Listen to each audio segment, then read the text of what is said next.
She was 30 minutes from home, a young nurse, newly married, completely in love with her life. By the time her husband walked through their front door that evening, she was already gone. The police would call it a burglary gone wrong. They were wrong. And for 23 years, the person who killed Sherri Rasmussen walked free, drove to work every morning, wore a badge, carried a gun, and investigated crimes for the Los Angeles Police Department. This is what jealousy looks like when it has nowhere left to go. It is 1985. Los Angeles. California is loud, bright, and full of possibility.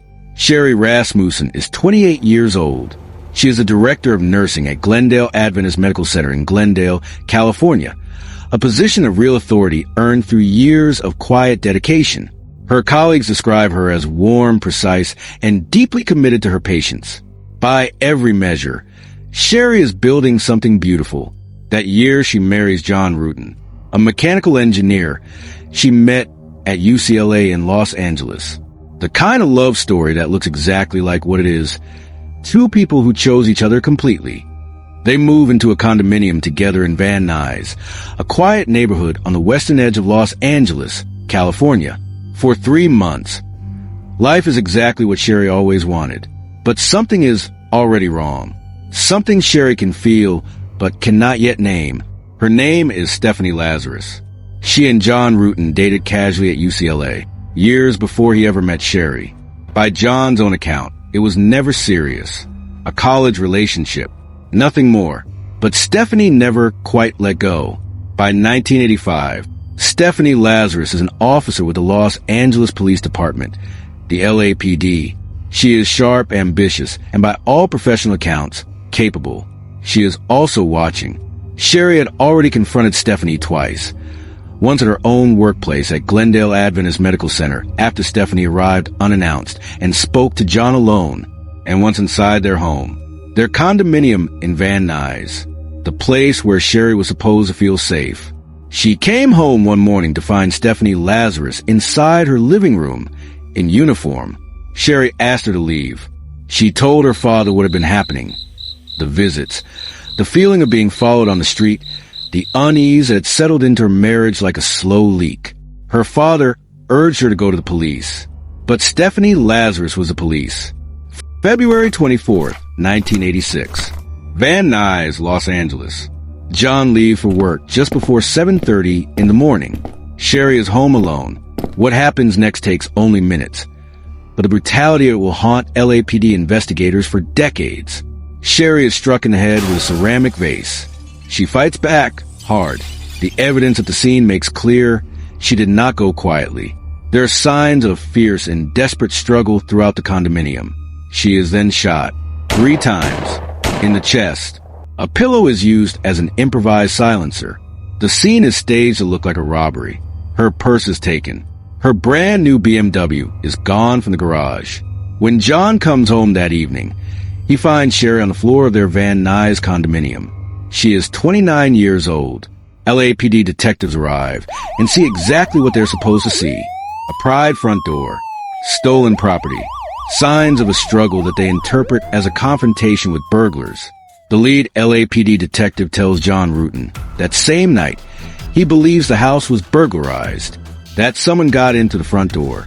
Case direction, burglary gone wrong. John Rutan tells LAPD investigators about Stephanie Lazarus. He gives them her name. He tells them she is a Los Angeles police officer.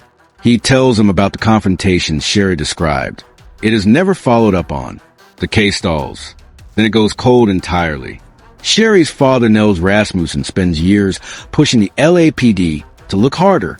He names Stephanie Lazarus directly. He is dismissed. In 1993, he even offers to pay for DNA testing on the evidence and is told the Los Angeles police need a suspect before they can proceed. The case stays cold for 18 years. It is 2004. The LAPD launches a cold case homicide unit in Los Angeles. Detectives with fresh eyes begin pulling old files, cases that were closed without resolution, evidence that was stored and forgotten. Sherri Rasmussen's case comes across the desk of LAPD Detective Nuttall. He goes back to the beginning. He interviews the family. He speaks to John Rutan again, now living a completely different life. Decades removed from that February morning in Van Nuys, Rutan tells him what he told the original LAPD detectives in 1986. He had already given them Stephanie Lazarus' name. Nuttall builds a list of 5 female suspects. One by one, DNA eliminates them, until only one name is left. May 2009, Los Angeles, California. A special LAPD surveillance unit is assigned to quietly follow Stephanie Lazarus, now a veteran Los Angeles Police Department detective specializing in art theft. 23 years on the force. A career built on investigating crime in Los Angeles. They follow her to a Costco in the Los Angeles area. LAPD detectives retrieve a drink cup and straw. She discards in a trash can outside the store. The DNA from that cup is sent to the lab. It matches the DNA from a bite mark on Sherri Rasmussen's forearm. A bite mark that had been sitting in an LAPD evidence room freezer since 1986. 23 years. The killer had been inside the Los Angeles Police Department the entire time. Stephanie Lazarus is brought in for questioning at LAPD headquarters in downtown Los Angeles, the same building she has worked in for years. She denies everything, says if they are claiming she is a suspect, she has a problem with that.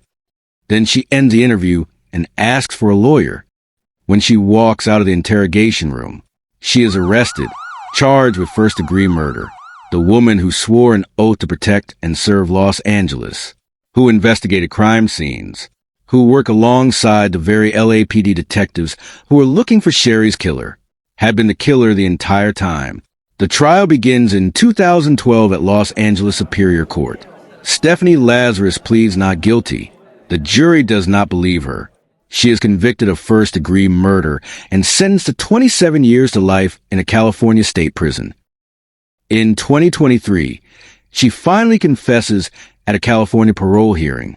She tells the board it makes her sick to this day that she took an oath to protect and serve people and took Sherri Rasmussen's life. Her parole is denied. The family of Sherri Rasmussen, who spent nearly 4 decades fighting for the truth, continue to oppose her release. Sherri Rasmussen was 29 years old. She was a nurse who dedicated her life to keeping people alive at Glendale Adventist Medical Center in California. She had been married for 3 months. She had a father who never stopped fighting for her. She did everything right. She reported the confrontations. She told her family. She asked the woman to leave. The system that was supposed to protect her protected her killer instead for 23 years. If there is one thing this case makes undeniable, it is that the truth, no matter how deeply it is buried, eventually surfaces. Sherri Rasmussen deserved better.